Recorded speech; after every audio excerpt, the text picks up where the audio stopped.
Hello and welcome to the Southbound Sports Show. I'm your host, Richie Leahy, here with my co-host, Matty B. And we got a big game this weekend. Finally, college football is going to be back.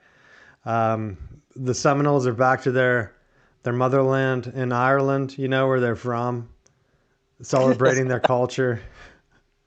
Just so random. Like, why? Of all the teams to pick, I honestly just don't get that one. Right? Well, see, that just shows how much you don't follow the ACC, because at one point, George O'Leary was the coach of Georgia Tech. So there you go. There's your connection. Yeah, but why is Florida State going? Isn't Florida State the home team? Or no, maybe Georgia Tech is the home team. Well, it just makes logical sense, because if Kirk Herbstreit's going to go off the deep end, they want him to do it internationally. They don't want to play that game in the States. If Herbstreit, he's not even going to be harassed there.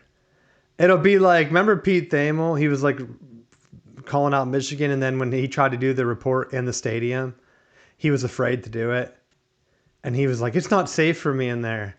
And then Desmond called him out, and everyone was like, Desmond, how rude. He could get attacked in there. It's like, he's not going to get attacked in there. He's just a coward, right? Like, what are they going to do? Since when have you ever seen a game where the reporter gets beat up by the crowd? Like, never. That's never happened, right? Yeah. So, like, how much of a coward do you have to be where there's legit going to be on TV? A random dude's not going to beat up a reporter because he would go to jail. They would have the footage. It would be alive. Everyone would see it, right? It's like that old joke from King of the Hill where Del Gribble's like, we can't die on TV. They'll never air it. Like, that's what it's like. You can't beat him up on TV. He'll go right to jail, man. Like, he's going to be safe there no matter what. So, Herbstreit coming out there. Let's see what happens with his opinions this year, though. Because with the 12-team playoff, I've seen a lot of people put their, like, oh, here's my preseason poll. And they are all over the board, right? Like random teams. Like I saw one that had like 2 teams from the ACC get in, and it was just Miami and Virginia Tech. And I thought the chances of that happening are 0, right? I would be surprised if either Miami or Virginia Tech got in, let alone both of them, and not have Clemson or Florida State in there instead. Because that's my thing. Like the Big Ten, I get it. If you don't pick Michigan because they're hard schedule, and you're just going to go with 3, and you have Penn State, Ohio State, and Oregon, like, I understand. I saw one prediction that had Oregon win the national championship, and in their model, they beat Ohio State 3 times. And I think that would be impressive, right? I think that would break Ryan Day more than losing to Michigan again, right? Yeah. If he finally beats Michigan, but they lose to Oregon 3 times and Oregon wins the national championship, at that point, what do you do? And what would be even worse is if Michigan was a team that beat Oregon, because they didn't have Oregon number 1. I don't think. Maybe they did. I can't remember. But they had Oregon with the loss. So if Michigan beats Oregon and then Oregon crushes Ohio State 3 times, like I think their fans would just go insane, right? You can't have Ohio State go all in only to have another Big Ten team win the title.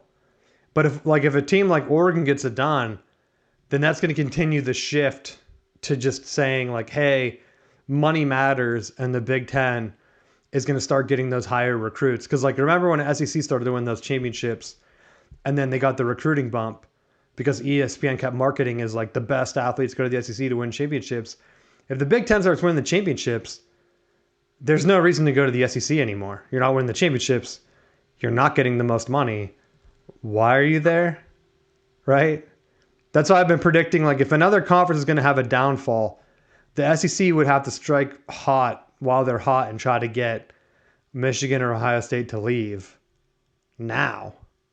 The best chance was last year when the NCAA was going after Michigan. If the SEC would have courted them and Michigan would have went independent or whatever, then it would have kept the SEC on top. But I really don't see that happening now. So the only way that these other teams can like stay viable is if like a Florida State or someone from the ACC, Clemson, wins the championship again. The reason I would lean more towards Florida State is I think Florida State has more national power, right? So like when Clemson won it, it didn't really elevate the ACC at all, right? Yeah.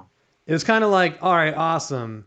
It's in a weird way, it was similar to like Auburn winning it, where it's like, wow, they really lucky team. Oh, they had a great quarterback. Wow, they really need a great quarterback to win it. Like Michigan last year, they had JJ, and people were still talking trash on him.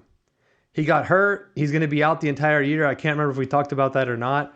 But people are still calling him a bust and everything else. They're like, Michigan won in spite of him. But then, like I said, you have teams like Clemson or Auburn where it's like they need a great quarterback to even have a chance to win. So it's kind of weird how you can have like two different sides of it, where Michigan winning was such a big deal because they went undefeated and they knocked out Ohio State, which everyone kept saying was a team on SEC level, and they did it without what people considered a great quarterback. Now, in 10 years, you might look back and say, oh, JJ's one hell of a quarterback. He's doing good in the NFL. Like, makes sense that he would have won the championship, right? I think that's kind of what people did with Deshaun Watson. Because I think even whenever he had his issues or whatever, when he's out of the league, a lot of people considered Trevor Lawrence to be better. But in the pros, I would still say Deshaun Watson's had a better career, right? Yeah.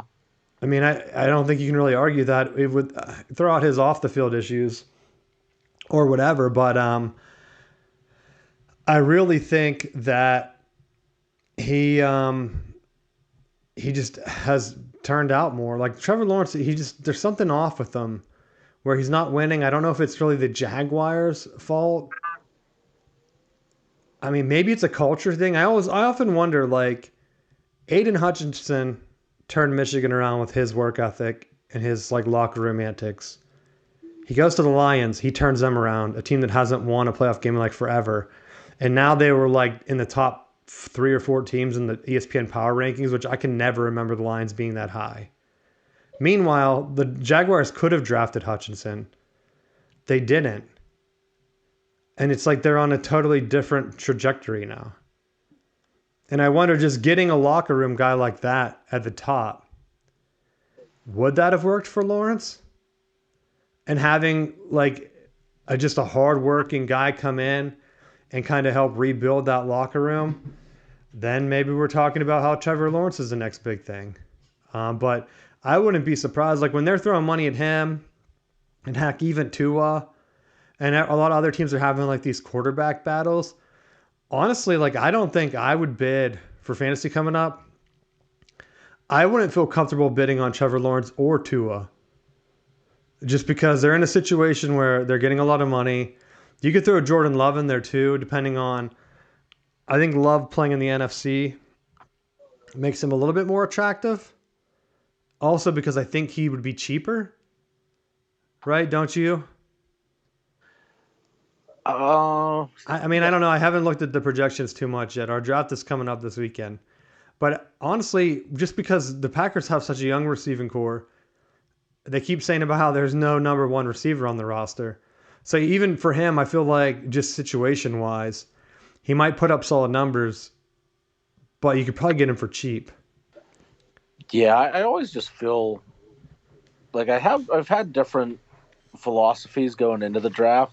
I don't feel like I've ever had one consistent thing that I felt like, oh, this is definitely the plan to getting ahead in our league, because there's always a couple players that you go in with and you're like, this would be a good pickup, but then I feel like the value of those players goes so high that it's like, do you really want to risk your entire season on Christian McCaffrey staying healthy? I mean, I don't know. I went with a double approach, and it's been working wonders for me. But you have to hit on at least 1.5 of those guys, right? Because like I had Eckler, he's been my workhorse. Harbaugh kind of ruined that entire thing by going to the Chargers and removing him from the equation, right? Or is he still there? I don't even know if I would trust him if he's still with the Chargers. Like, I don't remember where he ended up, right? But there's no way in hell I'm keeping him because he kind of fell off. And then my other head was Derrick Henry, but he got hurt, and I had somehow parlayed that into a Breece Hall situation. And then he was my guy last year. So I ended up with Breece Hall, and I think I had someone else too, because I think Henry and Eckler both kind of faded. I might have ended up playing Eckler just because he had won me the championship the year before. And I thought, you know what? I'm going to ride and die on Eckler. And it's similar to how I did it a couple years ago too, where I put all my money in the David Johnson basket and that paid off. Right? So if you can get hot with the right running back, he can really, really turn your team around. But I also found out, like just going back through and looking at receivers, I also do a good job of identifying receivers that are probably going to be pretty good. The one that stands out for me this year is Xavier Worthy. And I know he went to the Chiefs, so he's probably going to be a high bid. I was wondering, because he's a rookie coming in, but he's fast. And the way Patrick Mahomes plays, he's going to have probably so many touchdowns just because of like Tyreek Hill, like broken plays where he can get behind the defense, that I wonder, like, can someone grab him for cheap? Or is he just going to be someone that gets overhyped? Or heck, do only me and you know him in the entire league, right? Because of his recruiting controversies with the University of Michigan. Like, I know he ran a fast 40, so people that paid attention to the combine will probably know who he is. But that's one guy that, like, coming in as a rookie, I would keep an eye out, because I really think that he would be able to take it to the next level, right?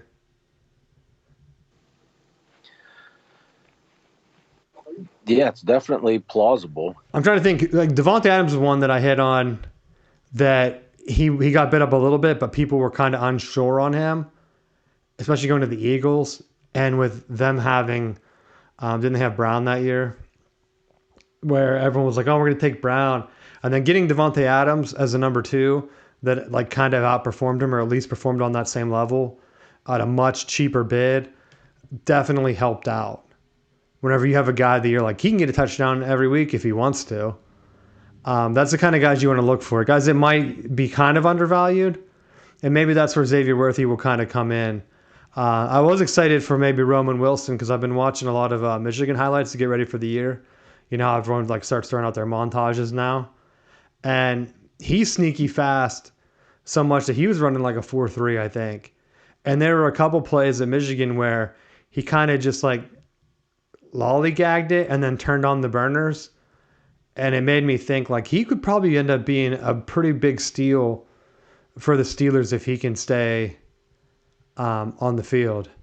Although the Steelers quarterback situation, I don't know how anyone could watch their offense dink and dunk the ball and not be entertained, right?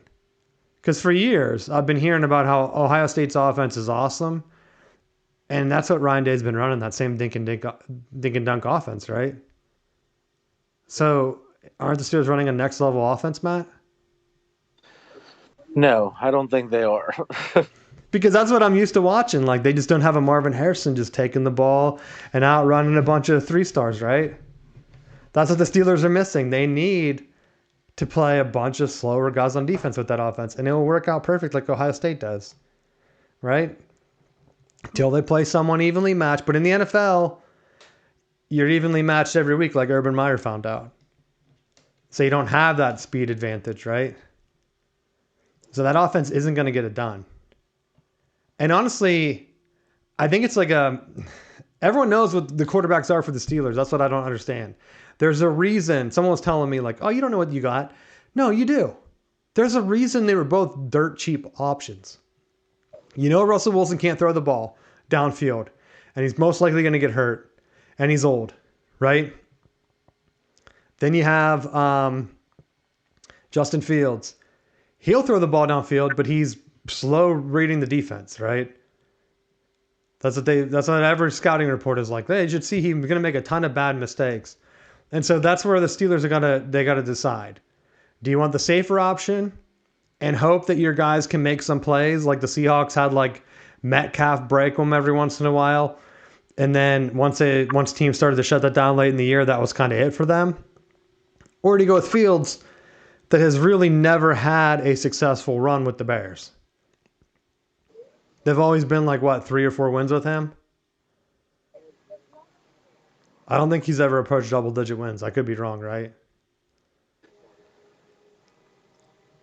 But that's the upside. I saw that they were predicted at, what, 10 wins in a playoff appearance? I feel like this is the year the Steelers are going to go under 500. And I feel like they're going to do it at an awkward pace where they're not going to get a top draft pick. Right? Do you agree? I mean, that's a pretty fair or safe prediction. I mean, they've been trending in a downward spiral now for the last couple of years. I feel like they're in this tough spot because they really want Russell Wilson to be able to just manage for a year or two to get Justin Fields the experience in a less impactful role, so that when he steps back onto the field, he has the opportunity to be more successful. So I just want to know what the long-term plan is. Because everyone keeps saying about how, they're going to get hot, they're going to get hot. And then something's going to happen.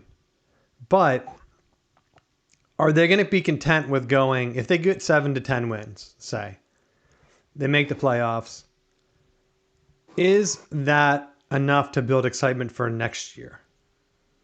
Like, let's say they decide on Fields. He gets into the playoffs, they don't win a playoff game again. At what point do you have to draft another quarterback and try to start over? Right? I mean, like, even the Falcons brought in Kirk Cousins, and then they drafted Penix because they're like, we don't know if we like this guy. And I mean, that is honestly one of my favorite concepts for quarterbacks, and I think there's something to show where you don't have. I feel like you raise the potential of a quarterback drastically by putting him in a spot where you don't have to play him right away. And I mean, there are definitely cases on either side, but I feel like long term, if you have that veteran guy and you can use him in that role, and again, my frame of reference has always been that stronger Bill Parcells rule, where you have a strong run game, you build your lines, you play good defense, and you ask your quarterback not to, you're not asking him to be in a Tom Brady, Patrick Mahomes role where you're relying on their decision making. I don't think you have to do that in every single quarterback. Is it nice when you can do that? Absolutely. I mean, in Pittsburgh, Ben Roethlisberger showed he could do it. And, we laughed about it over the years, but it was like the style of Roethlisberger was what? Drop back, bounce off 5 or 6 defenders, run around like an idiot, and then chuck it 80 yards to when the coverage broke down. Like, that was his style. And initially it was really obnoxious because you're like, you're going to get yourself killed doing that. But then he has a lengthy career with that style of play. And at one point, it just kind of hit like, that's just who he is. He's going to run around and, well, not run, but, lumber around the field. But he's kind of like Brett Favre did that. He was like a slower Brett Favre, but was bigger, so he could take more hits, where Brett Favre was kind of just... Yeah, he was like a killdozer. He wasn't outrunning anyone to the end zone, but he would just, people would try to tackle him. It'd be like trying to tackle your washer and dryer. Yeah, I mean, there are quarterbacks coming out like that. Like Caleb Williams has been like that, and everyone is so excited for him. And I don't want to be negative on him yet, but my thoughts coming in for him were similar to what it was at USC, where At USC, he had so much more talent, but he couldn't put it together. So is he gonna, once he has like equal talent, he was losing every game. Every team that had like comparable talent, they lost. I don't remember them like winning a big game with him. Maybe I'm wrong. Maybe I could go back and look through, but like they're losing every game that they needed to win. They could have been in the playoffs 2 years ago, and they lost to Utah again, didn't they? It's like, what are you doing? Win one game. And then that's kind of like where the knock on like Ohio State quarterbacks come from. Like, hey, you have better talent at wide receiver than every other team. You come in the NFL and it doesn't work out.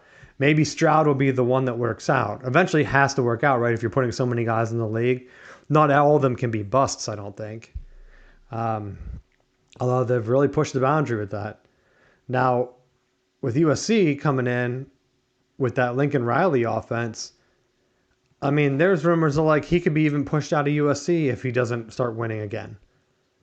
Because you come in and you bring a lot of hype with you, but if you can't win the games that are 50-50 based on talent in college, like you're not going to be in a top job. Because, I mean, a lot of them you're going to be a little bit below. Like, he's not going to have the same talent right now as like what Ohio State has. So, like, if they play them, then what's going to happen?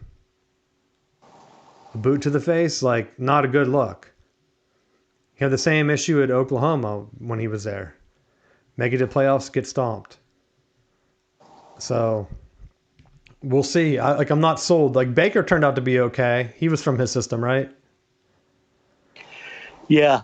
I mean, I like Baker. I thought if the Browns would have stuck with him, maybe they wouldn't have gone back in time and now like have all this pressure on them.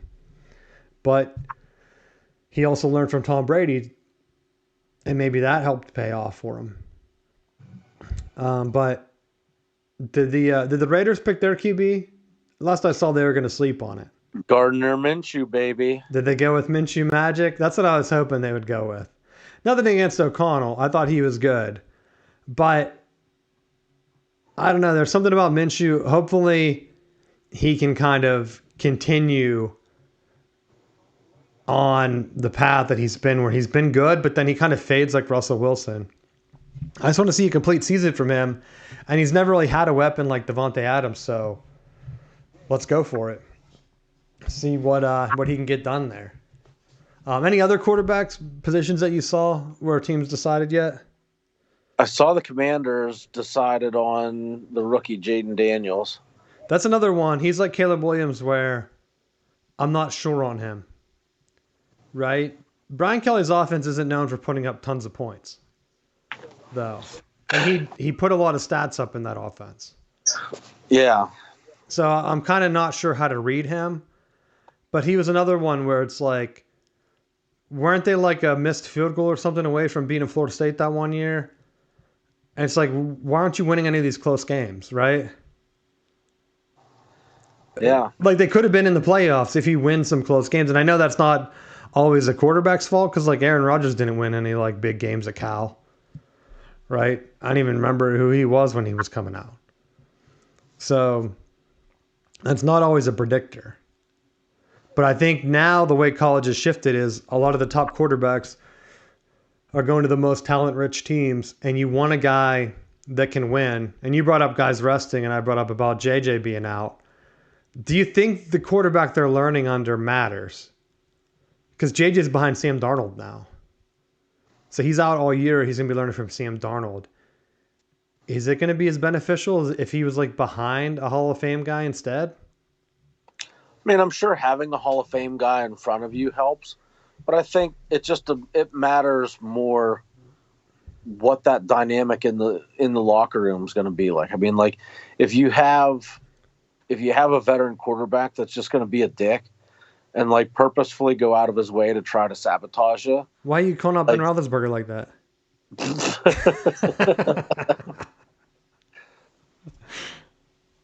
But I mean, like, comparatively, you can look at the Packers drafted Aaron Rodgers, and Favre like was like, yeah, my job isn't to tutor him, but like it still worked out that he was able to sit behind Favre and learn from him when he took over.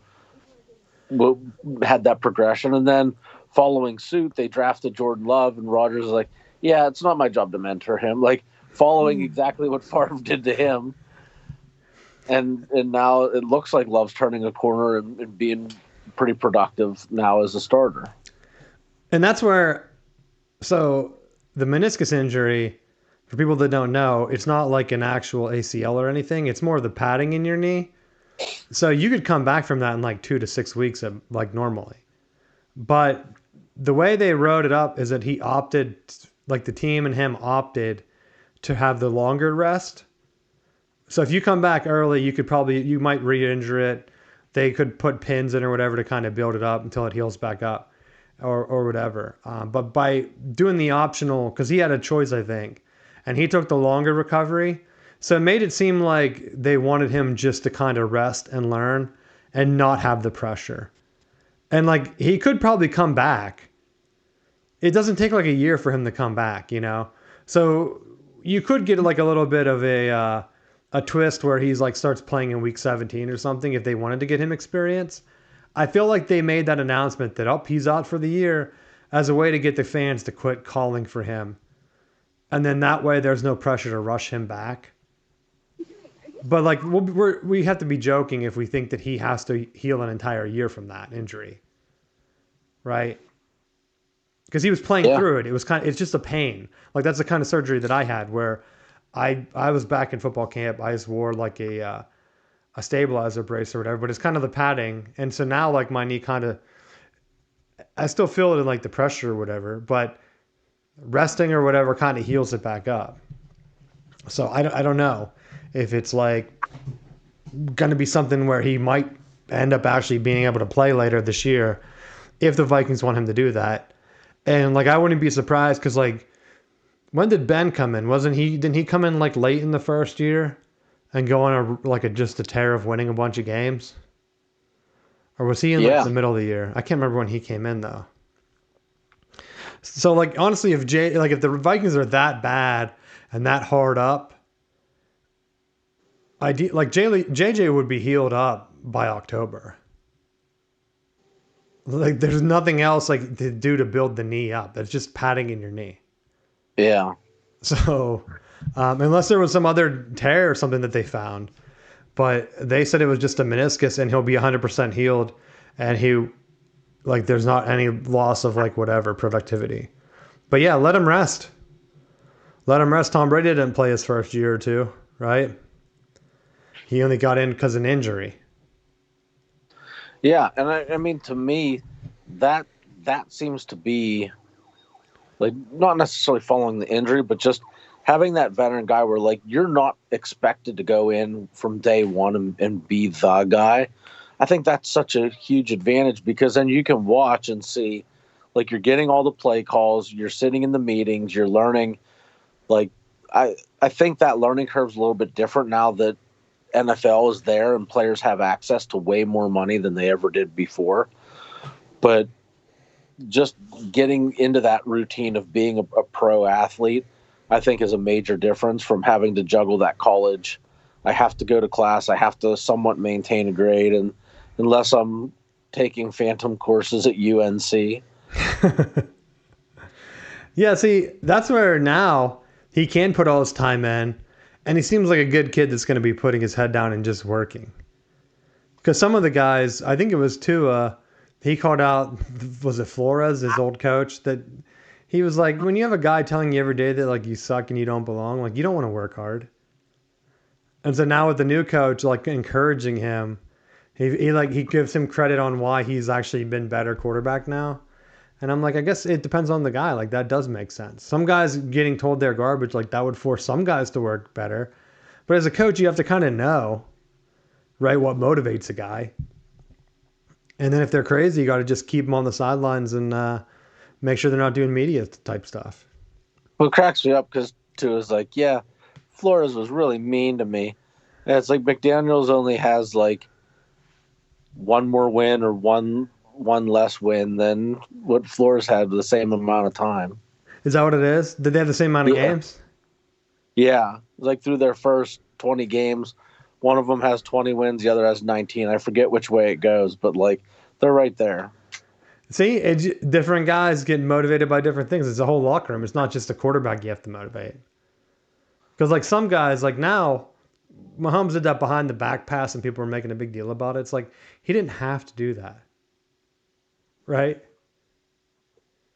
Do people not realize that? Because like I feel like people would, that's where a lot of commenters, I know that they never played like any sport. Where it's like if you see a baseball guy like flip behind his back, like there's never a scenario where the guy has to do that. Right?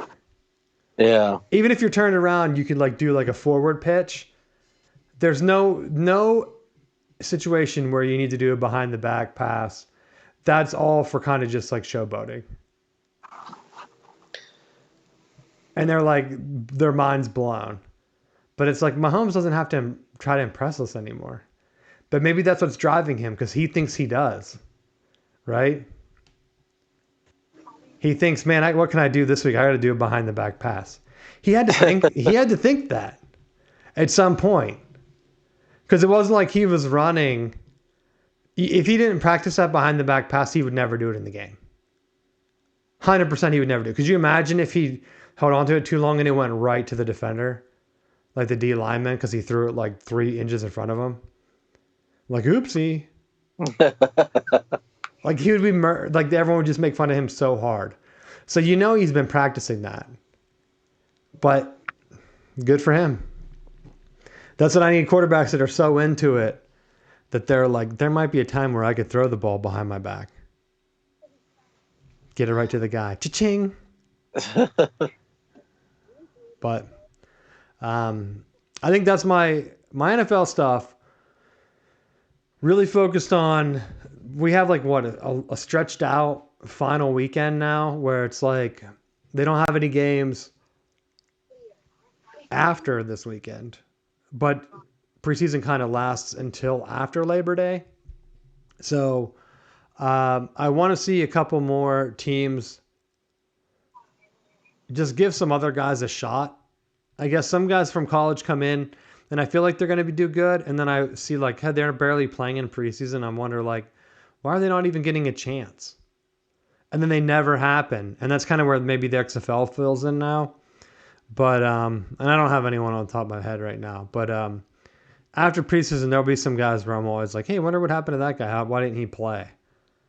And so now with the shortened preseason, why play your starters really at all? And the NFL Network thing, where it's like, hey, pay us to watch preseason, I'll never do that. I will 100% never pay for preseason. It's kind of like when they do the season ticket thing, because I was going back to our old shows still, and I noticed like we talked a lot about season ticket ripoffs. And that was one of the ones like for the Steelers, they would send you a letter. It's like, hey, you have an opportunity here. If you buy season tickets, you get free season tickets. It's like nobody wants them.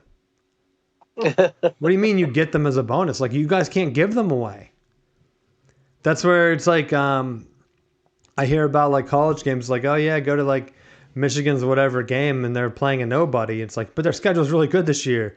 So you could have like a bunch of chances. You could see Texas. You could see them play Oregon, I think. Like they have a couple good games coming in that you never see them play. But try to hype up Fresno State or whatever, like go for it, you know? That's where like the NFL, I'll never be hyped for preseason. I would rather them play just 20 games or whatever and not have any preseason at all. And just do scrimmages. Because people are still getting hurt at scrimmages anyway. That's what I don't understand. They're still doing the scrimmages because the starters need their reps, right? So the preseason right now is literally for nobody. It's not for the fans because the fans don't want to watch it. They don't want to go to the games. The stands are like empty. They've always been there. I've gone to a bunch of preseason games for the Steelers. And they're always half empty. If that. That's why I don't think they put them on major TV because they don't want people to see that. They're just trying to get you to pay for it because they know that you're hungry for football. And so they're like, if we just like kind of get them in there early. But the starters are mainly playing in scrimmages, which are kind of just like better for getting them game reps anyway. Now, it's not like so much for learning the actual NFL rules, which is what I feel like the preseason's for. Get the younger rookies in there, have them learn like what the kickoff's going to be like. Now they're talking about potentially, Matt, touchbacks moving up to the 35. Can you imagine? Why? You might as well just put it at the 50 and call it a day. They want it for competitive reasons. They just want more offense. But like, why? It's kind of like baseball juicing the ball. Once you start juicing the ball, you can't stop. Because then people are going to be like, hey, wow, that 1 year everyone's hitting home runs. Like, were they on steroids, or are you juicing the ball? And then they're like, no, we're not juicing the ball. That's what the balls are the same. Look. But then the homers keep coming, and then they slowly start to tighten the ball a little bit more, give it a little less pop.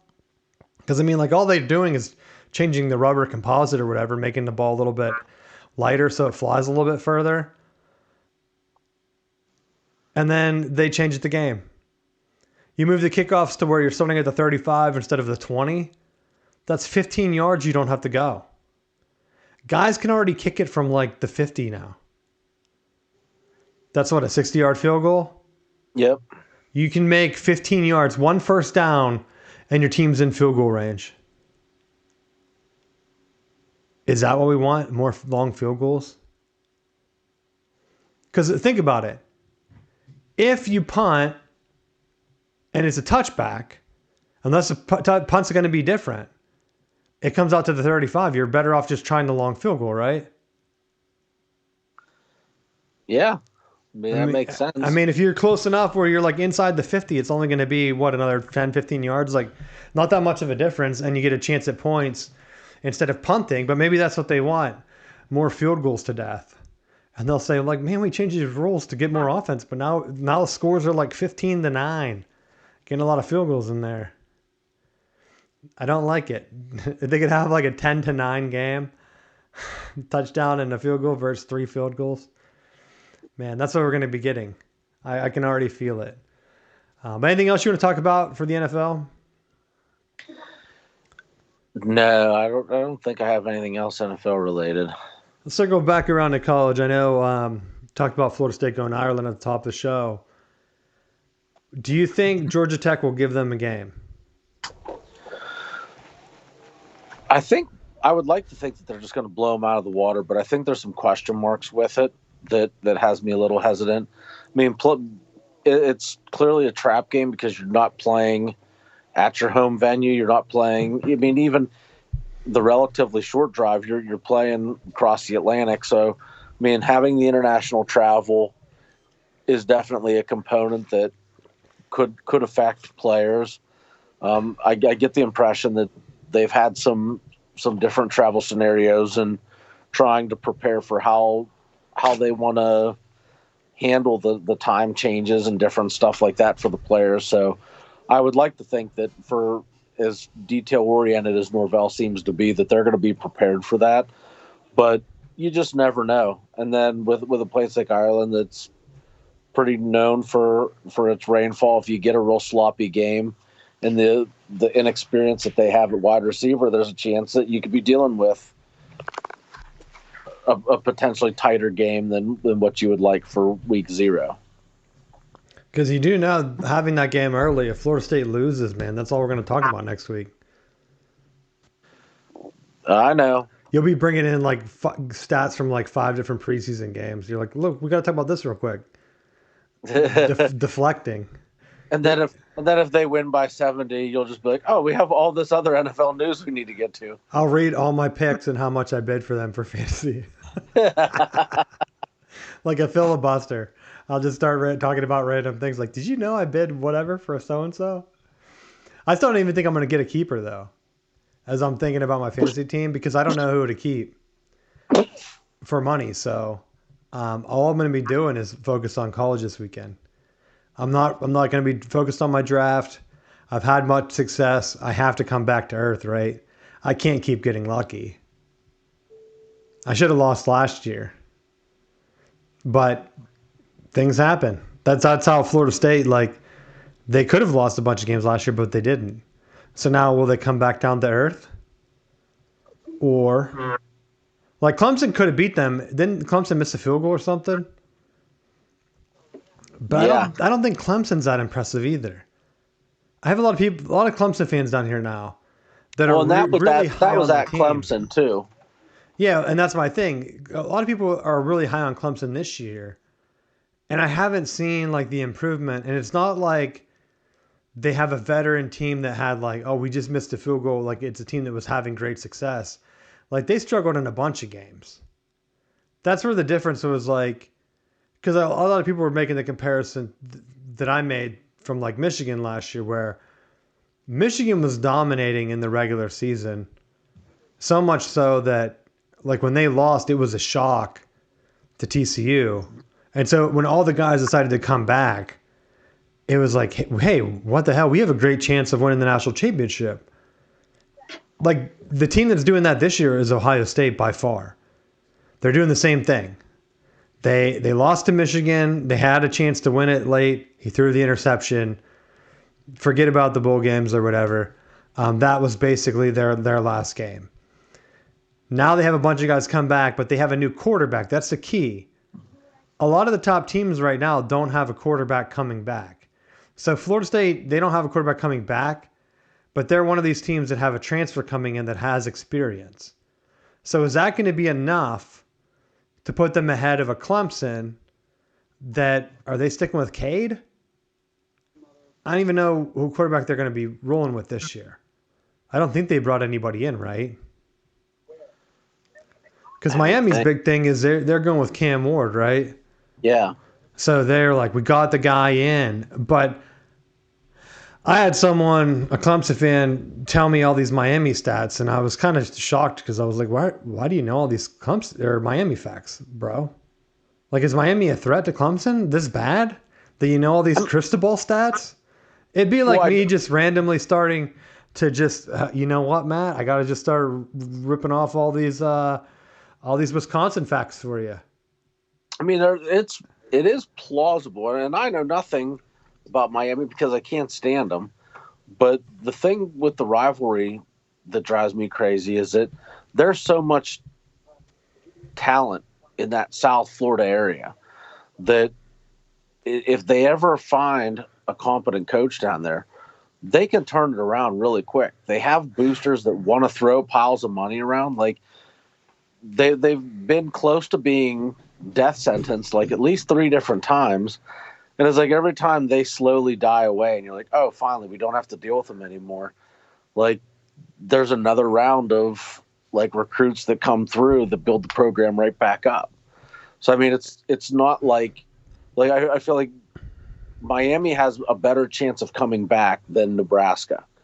Like right now, like other than paying stuff out, like Nebraska's just smack in the middle of America. Like there's nothing there. That's where Nebraska, I saw was it a TV? Someone tried to show a TV ratings map, and they said that Nebraska had the highest, but I know that they're switching that so it's like per capita, and it's not like how many people are actually watching. Because like there's no way that Nebraska has more people watching than like the entire state of like Ohio or like Detroit or heck, even like Philly for Penn State games. Like there's no way they do because they don't have that many people. So like trying to change it so that Nebraska looks like they have all this awesome support and they're like carrying college football. It's like, all right, guys, enough. We know that you're really starved for any type of success. And someone had posted that one of the funniest games was listening to the Nebraska radio call of the Michigan game last year. And I didn't go look for it because I'm like, do I really want to hear some guy? He probably like just sounds so depressed, right? When you're just getting hammered on like using a style that Nebraska used to run. Right? That's where like the Michigan thing, everyone kept saying, oh, you can't win like that anymore. Like you can't win just running the ball. Are you serious? Like that's not a thing. And then Nebraska watches it thinking that we could be doing that. But for whatever reason, they're trying to bring in these high octane offenses. It's like, why? Why? Wisconsin has showed you that they could win running the ball in the Big Ten West. They're going to the air raid now. And it could be a disaster for them. So you could realistically only have Iowa running that old school running power offense left from like that side of the Big Ten. I know there's no the divisions or whatever anymore, but if Iowa starts keep going with like 10-win seasons, Nebraska and Wisconsin fans, if their new offenses don't work out, Nebraska has a 5-star QB coming in. Iowa can't even find a quarterback that's probably like a 4-star, buddy. Right? They had Cade. He came in. He got hurt. And that was like the biggest what if, right? What if he didn't get hurt last year? Could they have gave Michigan a game? I don't know. Like if they had any semblance of offense, could they have been a playoff type team with their defense? We might never know. But Nebraska has to be kicking themselves thinking, hey, we used to have a great defense like that. Now it's like, yeah, no, we're giving up 50 points or whatever. Okay. On to the next week. But you're probably right. I don't know if they can be back. The expanded Big Ten and the NIL is big for them, especially because now there's really no team in the Big 12 that can steal recruits from them, keep them from going to Nebraska from Texas.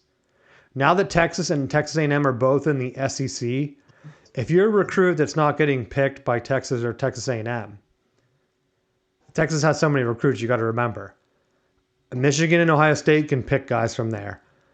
But in terms of like the location, Nebraska has to be right there as like a third pick, where it's like the third best receiver is now going to Nebraska. Like that's how it should work if Nebraska puts their stuff together, instead of them going to like Oklahoma State or Texas Tech or something like something like that. TCU maybe. Nebraska could be right there with the money and start to get back into that Texas pipeline. And all they have to do is like if they have until they have some success, I'm going to believe wholeheartedly that the partial qualifiers is the only reason their program was ever good. For those that don't know, Nebraska used to have guys that would partially qualify for school, take like one class, kind of like the UNC model, except they had a class or two. And then they would play for Nebraska, even though they weren't really a student. So they were just able to hire men, basically. You know that's true, right? I always see like writers, because they always have a hard-on for Nebraska. They're like, we love Nebraska football. We're going to debunk this. We're going to debunk this partial qualifier. My thing is, how come they haven't been good since, buddy? You can put down all your stats or whatever, because everyone always said like, oh, some of these schools, like the northern schools, are never going to be back. Not so fast, my friend. Michigan just won the national championship. Because what, they hired the human supercomputer that downloaded everyone's playbooks and he could call them out from the sideline in every single game. Matt Connor Stallions, he's back in coaching, by the way. Why didn't you offer him a job? He's a high school defensive coordinator now. You should call him up and see if you guys can schedule a game against them. Put your offensive mind against the human supercomputer, Connor Stallions himself, Matt.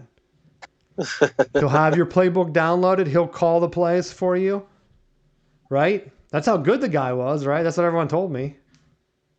This guy was so good. Not only could he call everyone's plays, he could also refurbish a vacuum like nobody else. Had him lined up on his porch ready to go. According to his neighbors. That could be hearsay. I'm just throwing that out there. The neighbors and his HOA said that he was really good at refurbishing vacuums. Now his documentary's coming out. Is it this week? It's going to be the most boring thing, right?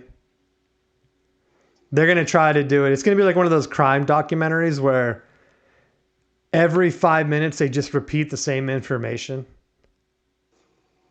Where it's like, and they found blood on the pillow. And then he'll be like talking some other tidbit, and then they'll be like, oh yeah, driving down the car. But it always comes back to they found blood on that pillow. That's what it's going to be like for Connor Steins, except he's going to say like, I did it myself. None of the Michigan coaches knew. And he'll like talk about his manifesto and stuff. And then he'll circle back to like, I was trying to do my own business. Everyone's doing it. Maybe that'll be the call. Everyone else is doing it. We're all sharing plays. Here's my phone. Look at all these texts I have with random jabroni from North Illinois State or something, like perfect. And then they're like, all right, is it going to change anyone's opinion? No. But they put ESPN had Michigan in the bottom 10. They're like, oh yeah, because they're just ignoring the NCAA. I'm like, that's why they're a top 10 team. How are we in the bottom 10? And why do you want us to cooperate with the NCAA anyway? Who cares? Everyone always talks about how the NCAA is so horrible, except whenever they go after Michigan, then it's like, oh, never mind. NCAA, they are the best organization. Very fair, non-biased at all. We gotta take Michigan down a notch or two. That's my college thing. So I hope for your sake Florida State wins, because otherwise I'm gonna have to really give you a hard time. It's the only game on. It's the only thing I'm looking forward to. That maybe the Stallions documentary, but I think that's coming actually after next week. It actually might come out the day of the show. Maybe we should just watch it on the show and do a live commentary. I have a game that day. I have a game at the same time. Oh, bummer, dude. That'll be the thing. We can just watch a show. I'll give my thoughts on it. Blah, blah, blah, blah, blah. I know you're going to try to spin it, but I don't know. I mean, Florida State's 10.5-point favorites right now with a over-under of 55.